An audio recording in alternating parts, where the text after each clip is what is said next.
So it's 6:32. Thank you all for joining for the Endangered Species and Working Timberland presentation tonight for the Mid-Atlantic Logger Training Monthly Webinar Series. It's June. You guys, I hope you're staying cool. Hopefully you have a glass of water or something to cool you down, something to eat, something to relax. Yes, Richard. Hi. Good. I'm glad you sent a message letting me know. Good. Thank you. Oh my gosh, you guys. We got this. Technology, schmology. We got it. Okay, so usually at this time, I would be showing some of my slides to give you some information, but today we're going to do it a little bit different. We're going to keep this lovely slide up while I talk through the information. So if you have any questions about it, you're always more than welcome to put them in the Q&A or raise your hand. So we're glad to have you here for the Mid-Atlantic Logger Training webinar series. This is the second one we had. Remember, our first one was in May. This is a partnership between West Virginia Division of Forestry, Virginia Sharp Logger, Maryland Delaware Master Logger Program, and Ohio Forest Association Logger Chapter. So we're really glad to have partnered together to serve all the loggers that need some continuing education credits in our state. So we're really glad to have done that. So today's topic, as you see, is endangered species in working timberlands, how loggers can help. I want to remind you of some housekeeping items. So the session is being recorded. As you may see in the top of your screen, it says recording. So we appreciate that. That's good. This will eventually be posted on West Virginia's website. So you'll get information about that because you've registered. So you'll get information about that. I am your host for this evening. My name is Agnes Kedmanetz. I'm with the Maryland Delaware Master Logger Program. I've been coordinating that program since about 2018. And I'm glad to be here. You know, I'm just so glad that we can find new and innovative ways to reach out and meet our continuing education credits and learn a few things along the way. Some more housekeeping items are, do you see at the bottom of your screen where it says Q&A? So that's where, if you have any questions while Cherry's talking, while our presenter is talking, you don't have to keep it in your mind. If you don't want, you can type it in that Q&A. If you click on where it says Q&A, it'll come up, and then you can just type in your answers and press enter, and your questions will go there. With me here and our presenter is Karen. She's with the Sharp Logger Program. Brad, he's with the Ohio Logger Association, and Ben, he's with West Virginia Forestry Extension. And they may answer some of those questions that you put in the Q&A, or they're going to leave some for Cherry. So we're a team effort here. If you have a comment, maybe what she's showing is funny, or it made you think of a funny experience or a serious experience, or you found something in the woods, you know, you could put that in the chat. We want to hear what you have to say. So please put that in the chat. Last month, I was asking for some good logger jokes. I'm still open for that. You know, clean jokes, clean logger jokes are good. We have newsletters that we'd love to share them in. One other thing at the end is going to be the Q&A period. So the question and answer period is going to be at the end. If you don't want to type your question in the Q&A, you know, at the bottom there, at the end, you can raise your hand and you can ask the question of our presenter. So no problems there. So tonight you're going to earn 1 continuing education credit. You know that you could earn up to 7 of them now because we have this series. So you could, in total, if you're with us for every month, you're going to earn 8 continuing education credits. So certificates will be submitted to each state's logger program. So we will send a message to your logger program. Now you had to have made sure that when you registered, you gave your logger number, okay? So we're going to send them the certificate that you watch this presentation, and we're also going to send you the certificate too, okay? So your state logger training program is going to get a certificate, and you are going to get that certificate emailed to you within about a week or so. I wanted to remind you of our upcoming classes. In July, Weathering the Storm. thinking about how we're taking care of ourselves in this heat, this hot, this interesting world we're living in and coming out of right now. In August, it's how OSHA tackles one of the deadliest industries in the mid-Atlantic. September, deer and forest management. October, logging insurance and risk management. In November, truck accidents and other casualty claims. How do we win? I am looking forward to this this lineup. You know, I think I'm going to learn a lot. Does anybody have any questions about the webinar series before we move forward? Now I can't see if people are raising their hands. So hopefully somebody will let me know if people are. I'm watching that. I don't see anything coming up, any hands raised or anybody typing in the chat or the Q&A. I'm keeping an eye. So you understand the, we're doing awesome. I love that feedback. Thanks, Richard.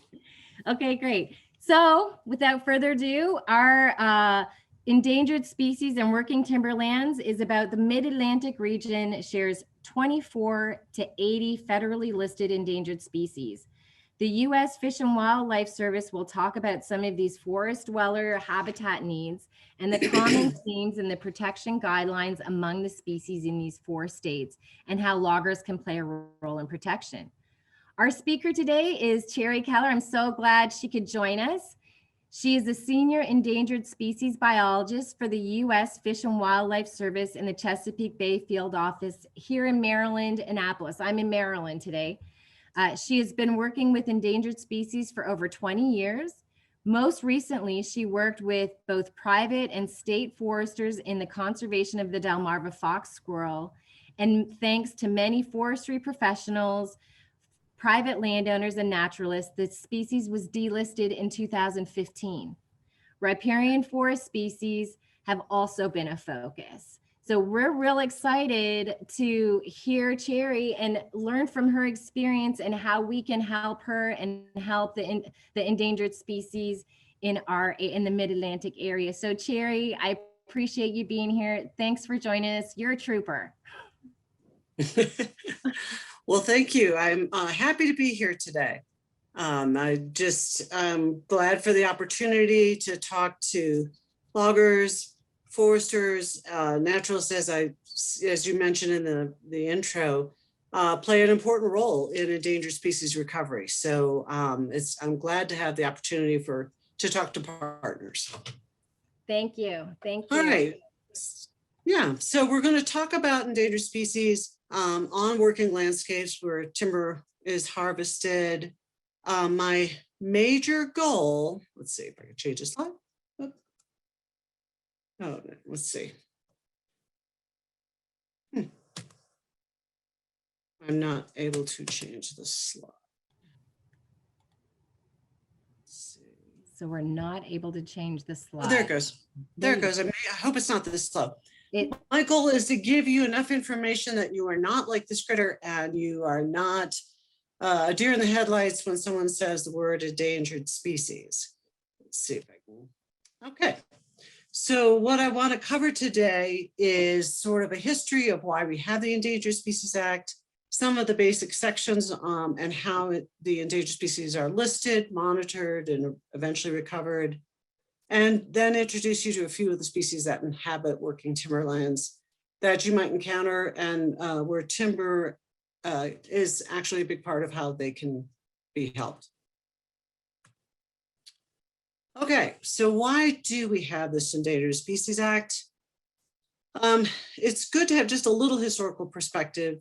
There's been 2 major pulses of conservation action in the last 100-some years. The first was right at the turn of the century that primarily was thinking about migratory birds. And the second was in the 1970s dealing with pollution extinction issues. We'll just briefly go through this because they really are relevant. In the turn of the century, there was great concern for waterfowl populations. There was extinction happening. And you may be familiar with the term, the tragedy of the commons. And it really refers to when we all share resources, when we have resources in common, like waterfowl that go from Canada to Mexico and all over, We all share them, but if everybody uses them at will with no regulation, they can just decline and end up in bad shape. So game management, conservation was considered to be the solution. And certainly market hunting was going on at that time in the Chesapeake Bay. This was a large industry. Individuals just harvest as much as they want, sell it to the restaurants. We were losing things like the passenger pigeon, which was just darkened the skies at times. And to have this loss, this extinction of this visible bird was kind of stunning to people at that time. Also at this time, women's hats were the style of women's hats were using bird feathers. You may be familiar with egrets and wading birds often nest in colonies. So it was easy to just decimate a colony, kill the birds and sell them for hats and all that. So there was really a lot of attention to wanton waste and loss of wildlife. And the result of that was Lacey Act in part, but also mainly the Migratory Bird Treaty Act, which basically was finally the law that said you have to have a hunting season on waterfowl and other things. And it's illegal to shoot them unless there is a regulated hunting season. So that was just created back then. And we also got, the duck stamp and other things started happening as well. The conservation laws worked. I mean, people could see we finally had, some recovery of these waterfowl populations. And there was some ways of controlling wanton waste and destruction of wildlife. So it was the first round where we realized, we can fix some of this. We can make a difference here. Then again, the second pulse was in the 60s, 70s. Probably starting with Rachel Carson's Silent Spring, which you all may be familiar with, talked about bird declines, DDT concerns. We also had, and maybe some of you are in my bracket, which remember some of these things. The Cuyahoga River in Ohio actually caught on fire. We had the Santa Barbara oil spill, and we were just like, if rivers can catch on fire, this is just getting too big a concern. DDT was being sprayed in neighborhoods for Dutch elm disease and other things, and mosquito control. It was affecting robins, which people could see on their lawns, having problems. DDT is very persistent and goes up the food chain, bioaccumulates. So it causes eggshell thinning. And eagles, ospreys were all feeling the effects. Chesapeake Bay, the top predators, DDT would be mostly affecting the top predators like the ospreys and the bald eagles. That oil spill was very alarming, the pictures from the television, as well as, again, when that river caught on fire, it was like, how is this possible? And all of those problems resulted in an awful lot of legislation. In '67, we had the first list of endangered species, kind of a precursor to today's current act. NEPA was formed saying, hey, we need some public comment on some of these big projects. Clean Air Act, Clean Water Act. In '72, DDT was banned, finally. And in '73, we have the current version of the Endangered Species Act. So a lot happened in a short time there. And it worked. The bald eagle was, and that was a major emphasis too, is when the bald eagle is going down the tubes, we have concerns. And the peregrine falcon was improved, as well as the osprey. If you're in the Chesapeake Bay, you know how many ospreys we have now.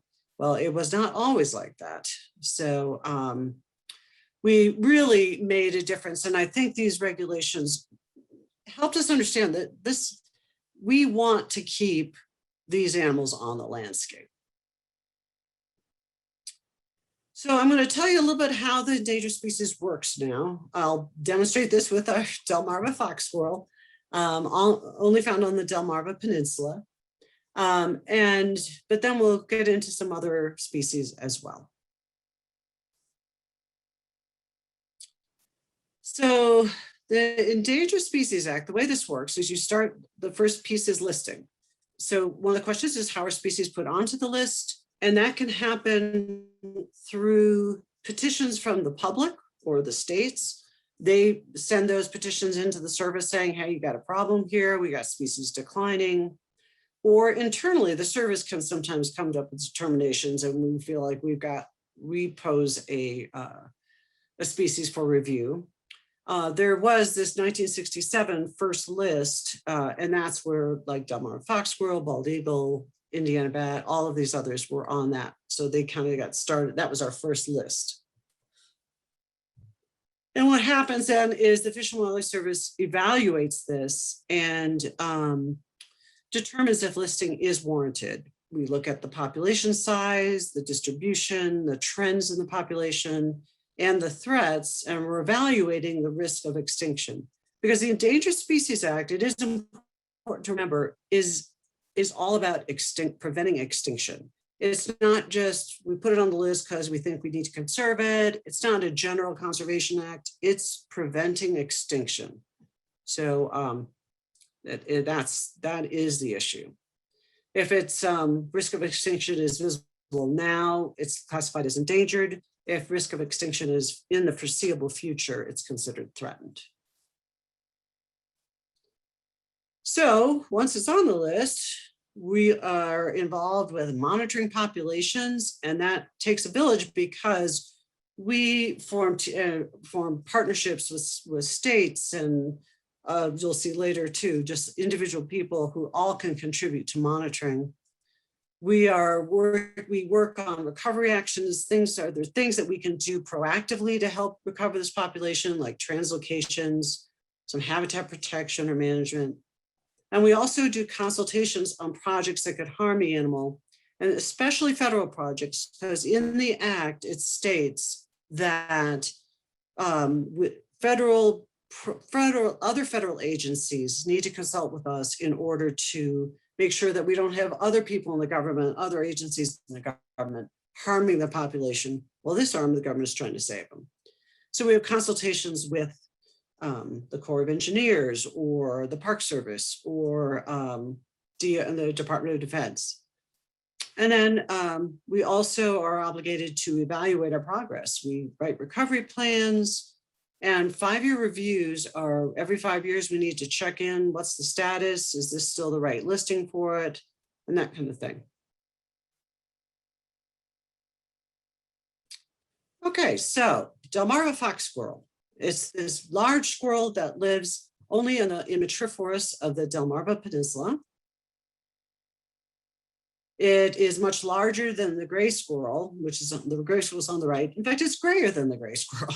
So it's wide, kind of wide-bodied, really large, wide, fluffy tail. The early records from early settlers describe this squirrel by saying it really fills a skillet. So I'm sure it was on the dinner plates of lots of people on the Eastern Shore. It lives in mature forest because it needs cavities for den sites. Big trees produce more acorns. It has a higher abundance of food, but it does eat a variety of food. The hard mast, pine, soft mast, maple seedlings in the spring, fungi, a little bit of everything. So it was listed, and it was on that original 1967 list. And it was listed because the distribution had decreased about 10% of the original range. It had been throughout the peninsula before. Now that was really only found in Dorchester, Talbot. And the main reasons were really overhunting early on in the 1900s. Again, I think your subsistence hunting. Also clearing forest for agriculture was still going on. And at that time, most of the timber harvest on the shore was short rotation for timber, for pulp and that kind of thing. So that forest did not get to be old enough to be squirrel habitat. So first steps in recovery, the hunting season was closed, And we started doing some translocations, moving squirrels from where they were to new places where they used to be. We did 16 translocation attempts and 11 are successful today. And that's pretty darn good for an endangered species. You don't always get that. And this is roughly how this distribution changed over time. We got populations that started with translocations. Then we started getting natural kind of expansion into like Sussex County, Delaware. First time squirrels got into Delaware without being driven in a truck. And then more expansion, and it was just looking better and better. They kept popping up in new areas. So it was awesome. And in 2015, we could delist this species. So those maps are a little deceptive because that doesn't happen without people on the ground monitoring and recording observations. It was essential to have, it was foresters, hunters, and other naturalists who were interested in the squirrel would see it on the landscape, be those many eyes on the landscape, and send in sightings so that we could be mapping this distribution. Hunters with the trail cams, trail cams are a huge help.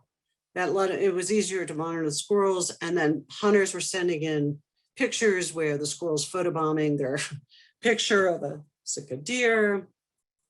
And we also did a lot of work with the timber industry in just trying to figure out what are the effects of timber harvest?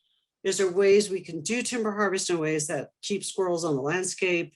And in fact, there are. So this one is clear cuts with islands, and the squirrels are actually do okay with timber harvest. They're very much homebodies. They are really reluctant to leave their home range. And mostly they just kind of scoot into the other's adjacent habitat, but they also inhabited some of these islands. Also, the state, there are state forests, Chesapeake Forest lands on the eastern shore. All those little tiny red dots are parcels of state forest. And they also included in their overall management plan for areas where they would do different management prescriptions based on the squirrel. And that included areas outlined in brown, kind of purpley brown, that are core areas for the squirrel. And also some future core areas where, translocations or expansion might bring squirrels into those areas. And so federal and state forests are really important because of the kinds of things they can accomplish in conservation. And I do want to point this out that, again, because the Endangered Species Act is really aimed at some of our federal partners and our state partners, when it's public land, there is that continued sort of obligation to, that's sort of our commons. That's the area we share together, and really go the extra mile to make sure we are keeping all the species on those national forests or state forests. So the forest plans in those areas are definitely have a higher bar. Private lands are not as regulated and not as, there's certainly minimum requirements and a desire for good forestry on these lands as well.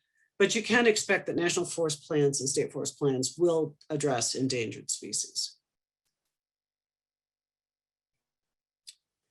And so the squirrel moved from the left side, which is rare and threatened, to the next level, which is he's off the federal list, and he still is on state list. He's on Maryland state list as species of conservation concern. The state of Delaware is currently doing another translocation. So conservation continues even when it's off the federal endangered species list. And as you know, it's a continuum. Sometimes we have very common species or even species that we can open hunting seasons on. So I just want the context that the federal list is for the really rare and threatened, but conservation does go on after delisting. So not all these species on the list are cute, cuddly, or majestic. And why should we save them? I get asked that a lot. I get asked that by my family members, aunts and uncles, and what good is it? Why are we doing that? So, and people have different perspectives on this, but I'll just perhaps say mine and one of some others I've heard as well. And part of it is simply that we want to live in a world where we're able to keep all the pieces. And I think the thing is, think about the American chestnut. It's not on the list, but in terms of a tree species that used to dominate the landscape and doesn't now, I'd really like to see one the way it was a forest, with that dominant tree in there again. So, and we might at some point. But there's a lot of really neat parts to America's natural history that are just worth keeping. There's things like hellbenders and bats and mussels, and they're kind of strange and odd, perhaps, and we've not talked about, but they're really fascinating once you get to know them. So we'll start with one of these. We'll start with the small world pogonia, which is a small forest orchid. Its distribution is from Maine to Georgia. It's often found along old logging roads or blowdowns, and it likes those areas where the soil is moist and there's just a little bit of, there's some light coming in. It doesn't want it hot. It doesn't want to dry out, but it needs some of that light. It's not, gorgeous and pink and showy, but it's still kind of interesting. They're kind of the color of a green grape throughout. There's another species that has purple on it, but that's not this one. And they're really reliant on soil fungi. And you all might realize soil fungi is what keeps an awful lot of trees going. So it's definitely a big part of the forest floor species. It's mid-successional. So it's not in those youngest seedling sapling stage or even the pole timber. But once you get into sort of small saw timber and into the mature forest is when you start to get, it starts to come in. And it really needs light like canopy gaps that will create light. It's amazing. There are seeds from this plant that can stay in the soil for 13 years. So it can be dormant for like 13 years. And then I think it's just, the strategy is it waits for a tree to fall down and then all of a sudden it can go again, gets a bloom again. And so what can loggers and foresters do? Well, one thing is keep an eye out for them. Again, just like the squirrel, you need eyes on the landscape. And you all are in the forest probably more than most people. So in your experiences doing work or leisure, keep an eye out for these kinds of plants, because the more we find them, the more we realize the populations might be larger than we realized. And that is exactly how the squirrel delisting came about, is we found more, we got better at finding them and realized we had a bigger population than we thought. You can also plan a timber harvest around these. I'll get this in a minute, because timber harvest actually helps these plants because it creates some light. So I'll show you how that worked. One of our absolute best sites for this species is in New Hampshire, and it's on public property, it was city property. And they knew they did have several patches of small world begonias. So they mapped them out and they planned their harvest around those and made the logging roads go around it, weaved them in, did a good job on it. And the begonias just thrived. They are now many more plants, many more that have flowers, and it was a huge help. So, I mean, a well-designed timber harvest can be the best thing ever for some of these species.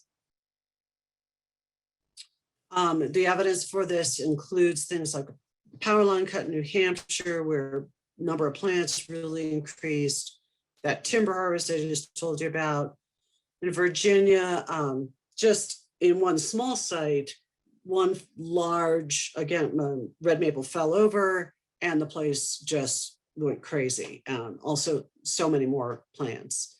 And they're doing management at Fort AP Hill. That's been really, really successful. And they're just starting some experiments in Georgia to sort of figure out if that southern area responds the same way. So what else can foresters and loggers do? Keep the stream buffer. I mean, every state has some kind of stream buffer requirement. And it's so important for so many ways. And it's, I think it is the biggest conservation bang for the buck. For listed species, for unlisted species, clearly it's reducing sedimentation in the stream, it reduces erosion, but it also provides habitat. And some of the species that it provides habitat for include bats.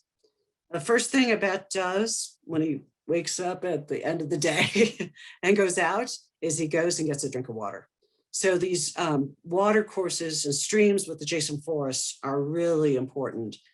If you're trying to catch bats, you are often stringing a mist net across the stream because that's where bats are flying up and down that stream corridor, getting water, as well as foraging. There's a lot of insects coming off of there too. So streams, water bodies are really important for bats, and that having adjacent forests is great. In addition, the snag on the right is a maternity colony. So bats like some of the listed ones, like Indiana bats, the females have their young under the bark of snags or even some live trees, but with some trouble to them. And you can have 40 females, 50 females, 60, all under the bark, raising their pups. Bats have one pup per year. So it's kind of a slow reproductive rate. They're long-lived, they can live 9-10 years, but it's a slow reproductive rate. So population trends are always a little tricky for them. This is a map in Illinois outside this area, but it just goes to show how much the maternity records, which are these yellow dots, follow streams, follow rivers and streams. So now in Illinois, that's also where the forest is, but these forested riparian corridors are really important. This is for the Indiana bat. And season-wise, the Indiana bats, so in the fall, in August, September, October, this is showing you a timeline of the season and just kind of what's going on. In August, September, October, they are doing fall migration. They're flying from their summer habitat to the winter habitat. In the mid-Atlantic, that's often about a 100-mile trip. In the Midwest, that can be 300 miles. And then these guys winter in caves, and Indiana bats are notorious for these rosettes of hibernating bats all clustered together because it's all about conserving heat. So during the winter, they're hibernating in caves. And then in the spring, they emerge, they migrate again to their summer habitat, and then back into these trees, roosting trees or maternity colony trees where they're raising pups. And that is June and July, which is when they are especially vulnerable. And so felling trees in that time frame can take a maternity colony out. And so that's why we are trying to map those all. So if you do consultations, that's probably what it's all about. But other than that, then fall migration starts again. Fall migration is when bats are most vulnerable to wind turbine mortality, but that's another story. But again, in terms of recovery, we try to think of all the different ways we can help them out. And some folks have come up with an intriguing concept of creating artificial bark. And so they're at Fort Knox in Kentucky, they created a maternity roof site using this artificial bark. It's kind of a plastic, it's basically made out of plastic, put around a pole in this case, to try to resemble a snag where there's places to tuck up underneath there. That's really what the females are looking for. And it's been helpful. They've actually used it and they're finding bats using this artificial bark. So there's times when things like this can help. And again, we're part of really just trying to think of how best to help it. You may know this already, but bats are really struggling with a disease right now called white nose syndrome. It's a fungus that came in from Europe and probably on spelunkers equipment or something. And the bats up top, you can see have this white nose. It's basically a fungus that's forming right there where the breathing and moisture is on the fur. And the biggest problem with it is that it causes them to wake up out of hibernation. So they keep waking up out of hibernation, but it's the middle of winter. They can't go out in fours. There's no food. They try to sleep again. They wake up. And basically, unfortunately, what happens is they starve to death. And we have seen dead bats all littering the bottom of caves. And we've had a 90% decline in some species of bats, including the northern long-eared bats. So bats are really struggling right now. So we're trying not to have an extinction on our hands there. Okay, switching gears, another species that can benefit from especially that buffer around streams is mussels. And I don't know if you've encountered any of these, but they've always got these wacky names: Appalachian monkey face, Atlantic pigtoe, birdwing, pearly mussel, all these weird names. And they came from, most of these names were mussels that were named in the turn of the century, because previously, like in the 1800s, mussels were everywhere. North America has the largest diversity of mussels of any in the world. And they lined the bottoms of the streams and the rivers. And at one time, they would dredge these up or get them, and they were used for buttons. So at the turn of the century, they were used for buttons, and folks were naming them whatever they thought they looked like. And scientists have given them scientific names too, but these wacko names continue. And it's hard to imagine, like, why in the world are we saving mussels? You know, this is kind of crazy, but they're actually pretty amazing once you get to know them. What are they good for? Well, one thing is they filter the water. All clams and oysters too are filter feeders, and there's a siphon that brings in water. They filter out algae and little plankton and all that kind of thing, and the water is then released clearer. And as you can see in this example, you have mussels in a tank of water, and in 24 hours they can clear it.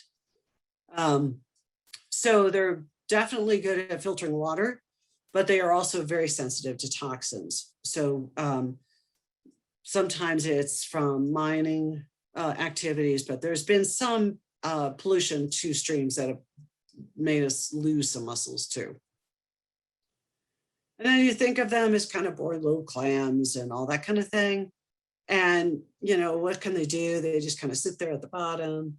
Well, actually, they've got a pretty elaborate, imaginative way or wild way of getting around.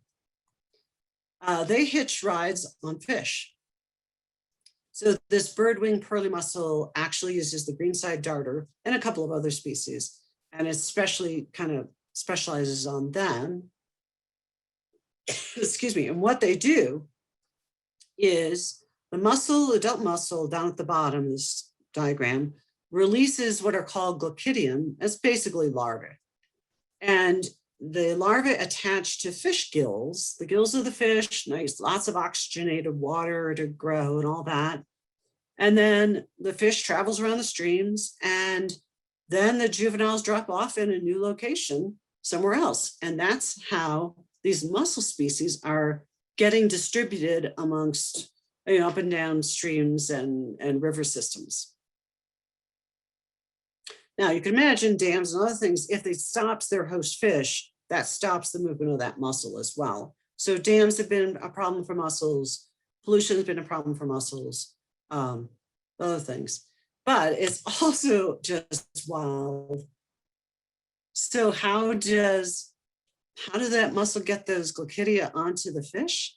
They have evolved lures. So this is a picture of the fish, and in the foreground, you can see this mussel with this little fleshy foot sort of thing that has evolved to look like something that might taste good to a fish. And it will actually wiggle, and there's a really cool video of it, but I'll just give you the still images of what's going on. They wiggle this white thing, the fish comes down, grabs it, and they release all the glycidia. And you can see this fish is swimming away and his gills are open. Well, that's how they are getting a ride with that fish. They can just live in there and get some oxygenated water and then get moved around. So they're all a little wacky and have unusual names at times, or not all of them, but some of them do. But like anything else, the more you get to know them, the more you realize they have really amazing adaptations. And I'll just tell you, because you're in the forest a lot too, it's the same thing as when people look at a forest and all they see is a green haze. You'll know that when you start being able to identify all those different species of trees, it's a richer place. You know more about what's going on. You might be seeing problems with, emerald ash borer or whatever else might be. But once you learn more about these different pieces to our ecosystem puzzle, you really realize it's good to keep them a part of our world. And that is it. I will tell you that there is tons of information. So if you want to get more information on endangered species, all you have to do is Google FWS for Fish and Wildlife Service, ECOS, and that's going to take you to a site where you can get species profiles that have maps and information. Also, every DNR will have state lists of listed species, plants and animals. And, just a Google search on individual species will bring up tons of neat information. It definitely is a village. There are scientists working on it, different federal agencies, Forest Service, state partners. It's a big group. And at that, I will take questions. That was a great presentation, Cherry. Thank you for that. Nice to see that. I will confess I saw a Delmarva fox squirrel as roadkill on one of my walks. Yeah, it does happen. So I was glad to hear that it's delisted. Yeah. So what can we do if we should I have called somebody about this Delmarva fox squirrel that I saw as roadkill? We are still taking sightings, so you can call. So every state also has a Fish and Wildlife Service field office, and the field office is the place where endangered species management happens. You could call it in. It would be nice to get it called in, only because even though it's delisted, we're still keeping records on. You found one there. So because sometimes it's like, that's how we discovered it's moving out into other places. And roadkills do happen with the squirrel, but it's not a threat to the overall population size, but they do end up being a way to document their distribution. So our field office is just Chesapeake Bay Field Office, Fish and Wildlife Service. And you can get an endangered species contact and just email it in, and we'll take it from there and just keep it in the database. Okay, good to know. So even if I found roadkill of something that may be on the endangered species, might be threatened, might be delisted, it's okay. Let's still call our Fish and Wildlife Service field office for our state. Correct. Right? Okay. I see we have a hand raised. Richard Aniker, I'm gonna make it so you can talk, Richard. If you unmute yourself, feel free to ask your question. Richard, I think, is a logger from Maryland. You just have to press unmute. See the mute button. Can you hear me now? Now I can hear you. Can you hear me? Yes, sir. Yes. I really enjoyed your talk. Good.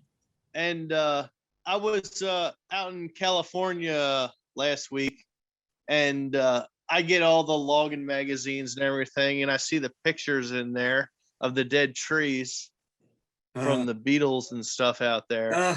Yeah, But it's terrible. something different when you actually go out there and see it in person, it's like driving through a graveyard out there. Oh, it's bad. It's bad, the bark beetle. Yeah, in fact, I mean, the trees you probably were seeing, pine bark beetle or spruce beetle are not listed, but we are contemplating the white, let's see if I got this right. I think it's a white bark beetle, sorry, a white bark tree. I'll get it right. We are considering a tree for potential listing. It's having horrible trouble with the disease as well, but it's a critical food source for things like grizzly bears and lots of other bird species too. But yeah, I'm afraid between disease and drought, it's bad. You brought up an interesting. Yeah, it's just Sorry, go ahead, Richard. Sorry. no, go ahead. I think you brought up an interesting thing. So a tree might be on the threatened list at some point. Wow. Yeah, it's possible. But it also speaks to what we were talking about before. There is important conservation that happens even outside the Endangered Species Act or listed species. So, as you guys are probably aware, states are really working hard for fighting various diseases for trees, and the service is really trying to support preventing tree species from needing to be listed. So we're really focusing on a lot of at-risk species, things that are in decline or having trouble but are not listed, because we don't want to wait till things are in the emergency room. We kind of want to get that conservation happening before they get to where extinction is really possible. So so we're definitely a big supporter of all of those kinds of efforts. Is there a particular tree in the mid-Atlantic that we should kind of keep our eyes out for health and maybe report that to the Fish and Wildlife Service? Is there a particular tree maybe? Not that you would need to report to us, because at this point it is the listed species that is uniquely our responsibility. Mm-hmm. There are state agencies that are keeping to the state forestry programs will definitely be directing you in the right place, because there's even each county can have records about the spread of emerald ash borer. Is the one that comes to mind right now, because I know in Maryland that's been a concern. But same thing. Gypsy moths. We've had to fight diseases of trees, and that it's mostly done outside the Endangered Species Act, but it's something we certainly support because we want to keep them off the list. Yeah, and they provide that critical habitat and those critical services for all those species, that food web. We don't want, I see. Richard, was there anything else? I don't think so. I don't know if you can hear me. Yep. Yes. Can you hear me? Yes. Yeah, no, that was, am I the only one on here today? There are a few other people. I know it's weird that you can't see other people. I know, but you're right now you are the only one, but there are several others that are listening to us. Yes. And watching us. Okay. Do you have a question in the chat? Yep. I was just going to get to that. Yep. Oh, So- okay. Do you want me to read it? Go ahead. Okay. This is from Kevin. He wants to know, is there a difference between regular fox squirrel and the Delmarva fox squirrel? Good question. Yes, the Delmarva fox squirrel is a subspecies of the eastern fox squirrel, and there's 10 subspecies of eastern fox squirrels. So you might be more familiar with the one in it's called the Midwestern one, and it tends to be kind of grizzly gray on top and very reddish, like fox colored underneath. And it's common, that's in Western Maryland and certainly all across the Midwest. I'm not sure if you live in but where you live exactly, but that's one of the larger ranges. That's one of the more common subspecies. The Delmarva is a subspecies and it's only found on the Delmarva Peninsula. There's some other really, really weird looking, interesting looking fox squirrels in the Southeast, like in the Carolinas and Georgia. They'll be like with black faces and white noses and white ears and all sorts of different color, or even a calico kind of color arrangement. But Delmarvas are the subspecies that's the largest, very silvery gray, wide tail, and only found on the Delmarva. Great, thank you for that. As we're talking here, Cherry mentioned some websites of where to go to kind of do some reporting or finding out some more information. If you look in the chat, Karen is putting up some links that are related to your state. If you want to get connected with some of those, she's putting some of those links out there. So Kevin says, thanks for answering the Delmarva squirrel question. Next question here. Which endangered or threatened species should I be aware of in Central Maryland? In Central Maryland, probably you're not going to encounter too many, but bats are definitely going to be out there. Bats will be using the forested areas in Central Maryland too. We don't have as many as some of the other states do. However, because of white nose, the bat population, several species of bats are really doing poorly. And we are currently evaluating 2 additional species, the little brown bat and the tricolor bat. And I would not be surprised if they are listed sometime in the near future. Mm-hmm. So I think in Central Maryland, it's bats. We don't have hibernacula in Maryland. They do in Pennsylvania and West Virginia. Or let me rephrase that. We don't have hibernacula for Indiana bats in Maryland. But they do, but these other bats that get listed, maybe listed, are likely to be at least spending summers in Central Maryland. Wow, okay. So you had an interesting slide up there of the life cycle. What slide was that? It was the life cycle of one of the animals. So that got me thinking about when's the best time to keep an eye out for these things. And so we find out about these things on our forest harvest area when we put in our permits and stuff, or? Yeah, that's a good question too. And I didn't maybe explain it very well, but if you're harvesting on a national forest, you are likely already, correct me if I'm wrong, speak up, but my understanding is you will be implementing a forest management plan that has already been sort of created, developed by the National Forest. And that plan will have already dealt with endangered species because they're all available online. You can get the Monongahela plan and all that, and they'll have a section on endangered species.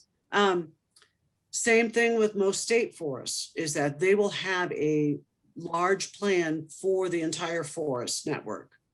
And so the delineation of what stands are going to be harvesting and how that all works should be already have in thought and endangered species in mind. That doesn't mean you can still encounter one because our knowledge is not perfect about where they are. So, and if you do, I mean, it doesn't have to stop everything. It's just, like if you see a small world begonia, let's just go around it, kind of thing, leave a little island there, that kind of things would be great. On private land, if you're on a private landowners and harvesting trees, it's really keeping up with the state. It sort of depends on the state. And but private lands, the bar for what we expect is lower, although certainly to keep those stream buffers, all of those are state regs pretty much everywhere. So you got to make sure you're doing a good job of it there. And I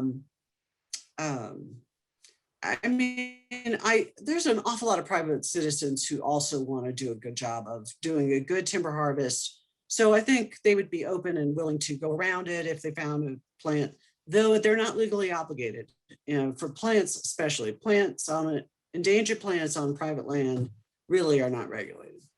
Oh, interesting. I do want you to realize that if someone says you've got an endangered species on your property or something like that, you don't need to panic.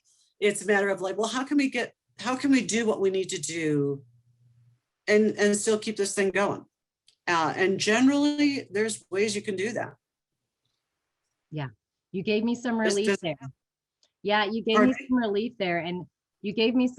there, and part of that relief was some of the strategies that you shared with us about, you can still do a clear cut, but keep some islands. I think one of the things that you said was maybe even understanding that species that may be present on that property. You told us that the Delmarva fox squirrel is a little bit of a homebody, so their range is going to be smaller. So that lets us know how big an island we should make. So I think what's interesting about this is understanding that species too. And I think, if you are in conversations with endangered species biologists, ask questions. Figuring that stuff out is often done together. It's researchers working with, like for the squirrel in those islands, we have a forester on the recovery team. And it was Dan and also other researchers figuring that stuff out. The researchers following it up to see whether this works, but as it turns out, it does. And it's not that their range is so small, they just are so reluctant to leave. They just scoot over, use the islands, do that kind of thing. We'll make do, we're not leaving. What was interesting is the gray squirrels, they all left. So every animal is a little bit different. Yeah. So getting to know that. And, one of the pictures you showed was of snag trees. And I think that I'm going to put, a PSA out there that snag trees, what is it? It's recommended 4 to 5 per acre. And now we understand why a little bit deeper with the bats and understanding how vulnerable their life cycle is with only one pup a year. Helps us really kind of put into place like, oh, okay, I understand a little. The snag trees aren't just there for the birds and the bugs, they're there for a host of other animals. So you're reminding us of the silviculture we already know and the harvest techniques we already know. We're just being reminded of these good tips. So that this is great. A question here in the chat is, any thoughts on the likelihood of monarch butterfly as a threatened or endangered status?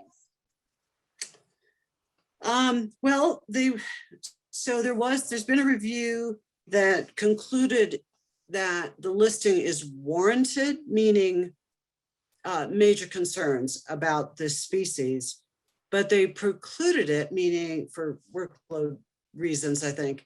And what really is going on is, I don't want to get too deep in the weeds here, but there's two populations. There's west of the Rocky Mountains is the Western population. There's actually more than two, and then there's east of the Rockies. There's also Florida population, but most of it is Midwest and East.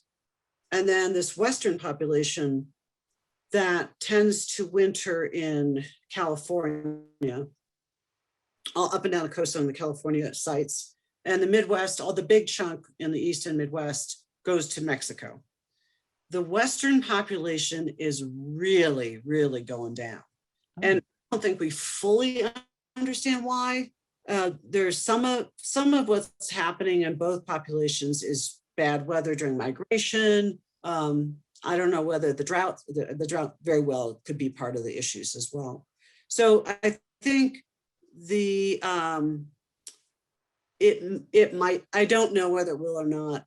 It's it's been said that it warrants it, but I think they're also trying to think is there anything we can do with prior to listing that could make a difference?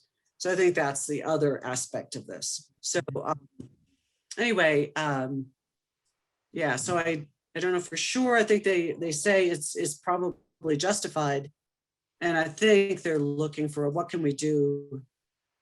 Is there anything we could do to head this off? Great, great. One of the things that you said was working with your wildlife biologist in your area to find out. Now, in Maryland, not a lot of loggers are writing their own management plans. There are a few in Maryland that do write that. And what I liked hearing you say about working with the biologist is building that relationship, right? And then especially if the logger is writing their own forest management plans for the landowner, you know, I hate to say it, but like that relationship also shows the landowner something about what you're doing, and you're taking in their objectives if they're bringing in these animals. And then there's that word of mouth about the care you take in the work you do, meeting all the objectives, you know, for the common good, not only for the landowner and their wallet, and not for and also for the bottom dollar, but also for the common good. So I like how you're encouraging forestry professionals to talk to the wildlife biologists in their area. Do you have any tips on how to start that conversation, or what questions to ask? Or you know, maybe we can do a follow-up with a list of websites too, because you could certainly find out what species are in your area. But if you can talk to your state, I would talk to the state forestry people. And I don't know what, you know, every state's a little bit differently in how they're organized, but yeah, there are folks who will tell you what species are in the area that you might be thinking about. There's websites to figure that out too, but sometimes you get too much information. So sometimes maybe you know, getting a good contact with the state. I am guessing you all have some contacts with state forestry people. So you know, it is really just finding the right person that can give you some good information you can just talk to, because it really is doable to kind of, well, you know, I think you all know this, to do a harvest that is financially sound, but nobody's trying to destroy the landscape. So, you know, do it in a way that is leaving the site in a good, sustainable way where you get regrowth, and you're paying attention to some of the critters that are in there too. I don't have specific names or emails for you on that. But I think if there's any concerns about that, we can probably get them. great, thank you. Well, Cherry, I like how you just kind of offered that. You know, I don't have your contact information up on the screen, because that would have been in one of my slides. But can you maybe, if you tell me your contact information, your email address, I can share. Oh, you're doing it right there. Well, I was thinking I would. Let me see if I don't think I can type in here when that's in this mode. Now, I can spell it out for me. Okay, it's Cherry, CHERRY _ Keller, KELLER at FWS for Fish Wildlife Service.gov. Okay, y'all, I put it in the chat. So Cherry is here. She may not be able to answer your questions in Ohio, but she probably has a colleague that knows somebody in Ohio that will give you the information that you need. So 20 years in the business. So she knows, has her friends in the mid-Atlantic that can help us out. So we really appreciate being able to lean on you for that, Cherry. We really do. Yeah. So. Yeah, we could definitely follow up with some contacts and emails. Great, that's appreciated. Mm-hmm. Well, is there any other questions, last minute thoughts people want to share? Raise your hand. I know that Karen's my hand raiser, looker outer. I will say one more, that one species that to watch for, again, it's not listed yet, but there's, again, the riparian forest buffers, that's huge. And there's several turtles, spotted turtles and wood turtles that are proposed for listing. but are not yet listed. They're still kind of evaluating. Keeping those guys on the landscape is real important too. Yeah. You know, I'm thinking about my driveway here. I went out, and the dog was, found something, and I was like, oh, what did you find? You know, I'm just as nosy as the dog. And he's licking these turtle eggshells, just the shells. So there was a fox, you know, we have a few fox Yeah. around here, must have got at the turtle eggs. So even on those 2-track, like even on the forest roads, you know, Yeah. you may not have been in there to do a harvest for, you know, 10 years or 15 years, and you're coming back to that harvest. You know, interesting to think about what to look out for turtle nests, because this is around the time that turtles nest, are making their nests. Is that? Yep, I think they've been probably digging them, and now everybody's finding them and digging them up. Yeah, that fox. Yeah. Oh my gosh, she got a feast. Oh my, the dog had a few good licks off those eggs too. Yeah. So happens. somebody wrote, I break for turtles, even in my log truck.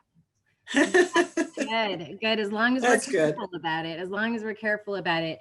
And you know, I'm stuck on this whole, you know, I wish we had more time, and you know, like that you were just our series, because what I'm thinking about is understanding these life cycles, and seeing what to keep an eye out for, you know, for that plant and for that. And you said something really cool, that once we kind of see it, you know, our eye is kind of trained for that. So Oh how do man, we begin to? that search image is really a big part of it. And again, because you know, we had people on the landscape with the squirrel who could see it in a minute. Certainly, now the squirrel's not actually as easy. This is the enigma of the squirrel. Sometimes you see it as a roadkill. Sometimes it just crosses in front of you on the path, like it doesn't care. It doesn't even see it. But honestly, if you're walking through the woods, sometimes you can walk through that woods and they won't make a sound. They're not visible, even though the woods is loaded with them. So, but the search image is a good, important part of it too. And certainly with some of these plants, these little orchids, the small begonia. But once you get, and one of the things we're trying to really do is talk to people who have a good search image and try to capture that in a narrative. Because it's not so much the plant, it's like the site.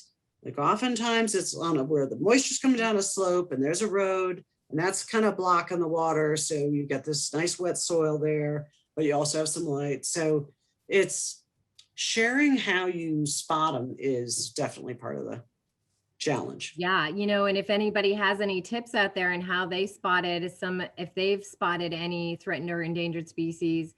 And I also liked what you said, maybe you alluded to it. You know, we're not going to get in trouble. No, Like, you that's know, right. I could be in my timber harvest for 2 weeks, and then I'm like, oh, crikey, there's that bat. Look at what's on its nose.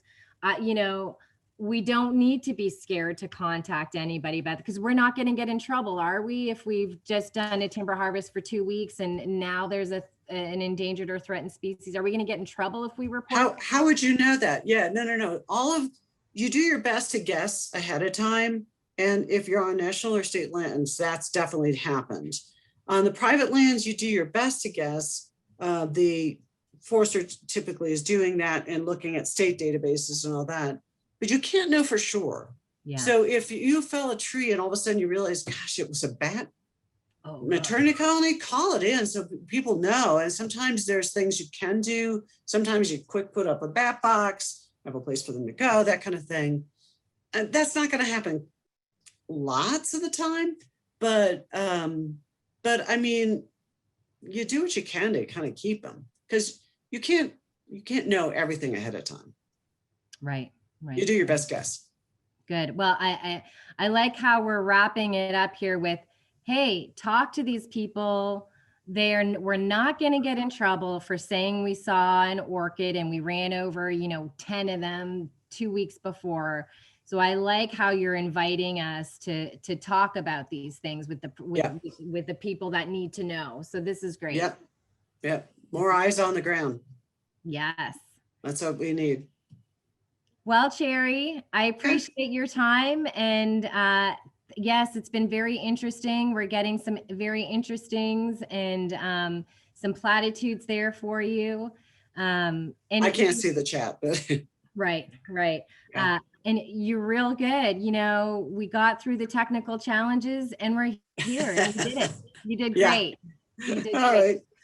So Well, thanks very much. You're welcome. And thank you, everybody. We'll see everybody on July 27th for Weathering the Storm. If you haven't registered yet, you're going to want to. And don't forget that that certificate is going to get mailed to your logger training program and it's going to get emailed to you. Okay. So we got your back on this. If you haven't received anything or you're feeling nervous about it in the next 3 weeks, you know, contact one of us from the Mid-Atlantic Logger Training and we'll do our best to answer any of your questions. All right. Thank you all. Thank you. It's great to see everybody on the line. Thanks guys for coming out. We appreciate it.